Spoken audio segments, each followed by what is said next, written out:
നിങ്ങളുടെ favourite shows ഇനി ഒരിക്കലും മിസ്സാവില്ല. ഇപ്പോൾ C5 കാണും നിങ്ങളുടെ ഫേവറേറ്റ് ഷോ തികച്ചും സൗജന്യമായി. മാളുവിന്റെ പേരും പറഞ്ഞ് മഹി ചെയ്യുന്നതെല്ലാം കണ്ടില്ലെന്ന് നടിക്കാൻ എനിക്ക് എപ്പോഴും പറ്റിയെന്ന് വരില്ല. ആദ്യം എന്റെ മോള് വയ്യാഴിക മാറി എഴുന്നേക്കട്ടെ. അത് കഴിഞ്ഞ് എനിക്കറിയാം എന്താ വേണ്ടെന്ന്.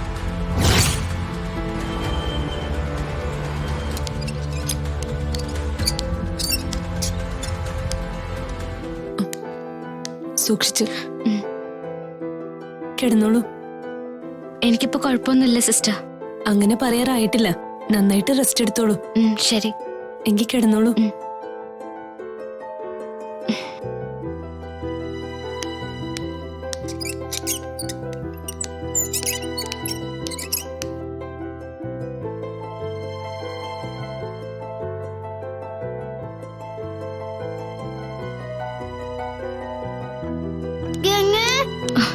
മാളു,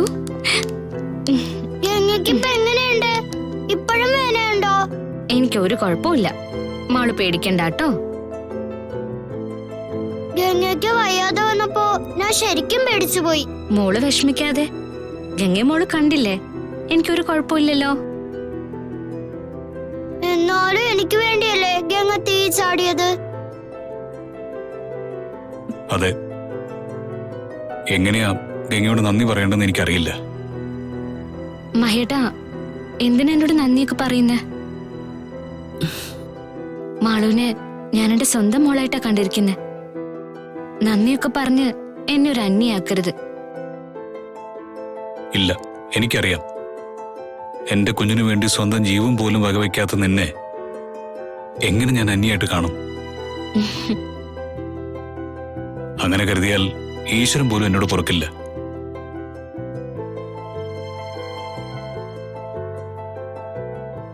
എന്താ മുത്തശ്ശി, എന്തിനാ ഇനിയും വിഷമിച്ചു നിൽക്കുന്നത്?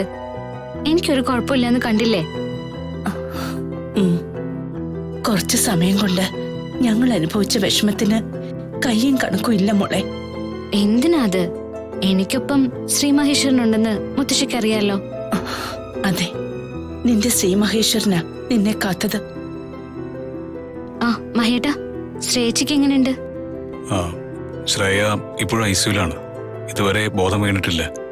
എന്റെ ശ്രീ മഹേശ്വര, ശ്രേയച്ചിക്ക് ഒരു അബദ്ധം വരുത്തരുത്. എത്രയും പെട്ടെന്ന് ശ്രേയച്ചിക്ക് ബോധം വരണേ.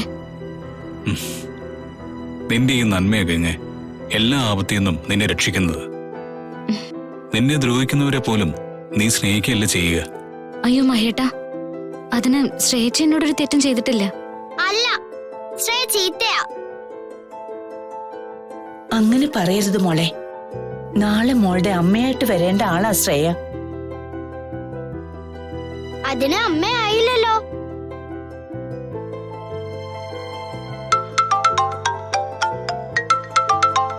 ആ, ഞാനിപ്പോ വരാം.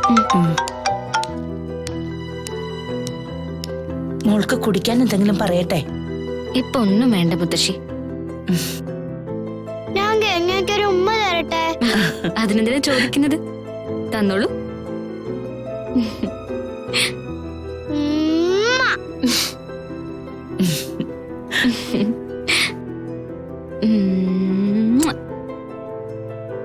ഡൗൺലോഡ് ചെയ്യൂ C5 ആപ്പ്. കാണൂ എല്ലാ എപ്പിസോഡുകളും സൗജന്യമായി.